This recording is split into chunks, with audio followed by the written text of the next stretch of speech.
Ako si Daniel, hindi nyo kilala pero ito nangyari sa araw ko. Magandang buhay!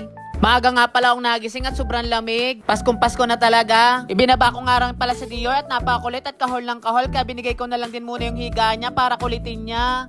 Kada umaga kasi nilalabas ko sa kulungan niya para kahit paano nakakapaglaro siya at nakakapaglakad. Ganyan naman talaga siya sa umaga, napakakulit. Hindi yan titigil hanggat hindi mo napapagalitan at inayos ko na rin pala yung higaan ko. Grabe naman talaga tong Paskong to at ulan na ulan sa labas at napakalakas. Sayang nga lang din at tag-uulan at tinatamad akong lumabas. Pero pinilit ko na lang din lumabas at bumili muna ako ng maiulam ko at wala akong stock sa bahay. Mag-isa lang din naman ako kaya bibili na lang ako ng makakain ko. Hindi tuloy ako makapagmotor at umuulan, napakalamig kasi. Ang hirap ding maulanan, baka mamaya magkasakit pa ako. Medyo may kalapitan din naman tong binibilang ko ng ulam kaya okay lang. Pata na lang din pala yung nabili ko at inilaga ko na lang din muna bago ko ilagay sa air fryer. Bala ko kasi sanang bilhin pork chop kaso naubusan ako kaya pata na lang din ang binili ko at halos wala na rin kaya medyo buto-buto na yung nabili ko. Namimiss ko na rin kasi yung kinakain ko lagi sa Tagaytay na pata kaya tinry ko na lang din to kung masarap na pag in air fryer. Hindi na rin pala ako naghanda at iisa lang din naman ako dito sa bahay. Masaya na ako dito sa kanin at ulam, okay na to, mabubusog na ako.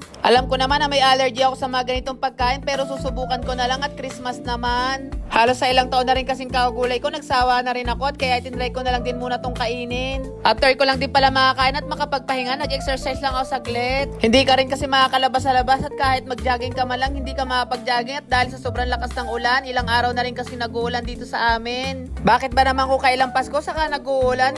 Sayang naman at marami pa naman batang mamamasko at magagala. Lumabas din pala muna ako at ichinik ko yung business namin at isasara ko kasi at ang uuwi ang mga tauhan ko. Mahirap na rin kasi mamaya baka may mga naiwan sila nakasaksak at wala sila. Medyo nahirapan nga lang ako dito sa pinto namin bagong paggawa at napakaganit buksan. Pinauwi ko na rin muna yung mga tauhan ko at gawa ng Pasko din naman. Para makasama nila yung mga pamilya nila. Nagpa-shoutout na rin pala to si Kuya na taga 7-Eleven. Bibili na lang din muna ako ng paborito kong kape dito sa 7-Eleven. Medyo nakakainit din kasi sa taas at napakalamig at wala akong kasama. Mamaya-maya na lang din ako uuwi at sobrang traffic pa. Sabi ko nga dito kay Kuya, bakit ang kinakain niya ay noodles at Paskong Pasko? Pampatanggal daw ng lamig at napakalamig daw naman kasi. Bibili na lang din pala ako ng makakain ko at medyo nagugutom na rin ako. Medyo wala din kasi akong ganong kumain talaga pag mag-iisa lang ako. Kaya bumili na lang din ako ng kape at magtitinapay na lang din ako. Pagkatapos na kasi ng Christmas, saka kami magbubukas. Kaya sabi ko sa mga tao ko, mga umuwi na at enjoy nila ang kanilang mga pamilya at magsaya muna sila. Dahil panigurado pagbalik nila sa trabaho, focus na naman sila kaya hindi na naman sila makakauwi. Kaya sabi ko sa mga tao ko, after Christmas babalik sila at mag-o-open kami. Yung mga iba ko kasing tauhan umuwi sa Mindoro kaya hindi pa agad-agad makakabalik. Sa ganitong Pasko talaga, maalala mo ang pamilya mo at mamimiss mo. Medyo hindi nga lang din ako pinalad ngayong taon pero ubawi na lang ko sa susunod na taon at baka makakauwi din ako at tinawagan ko na lang ang nanay ko at kinamusta ko. Nasa halos ilang taon na rin kasi akong hindi nakakauwi kaya miss na miss ko na sila. Madalas din kasi kami nag-uusap through video ko laang. Syempre iba pa rin yung nakakasama mo sila at nakikita mo ng personal.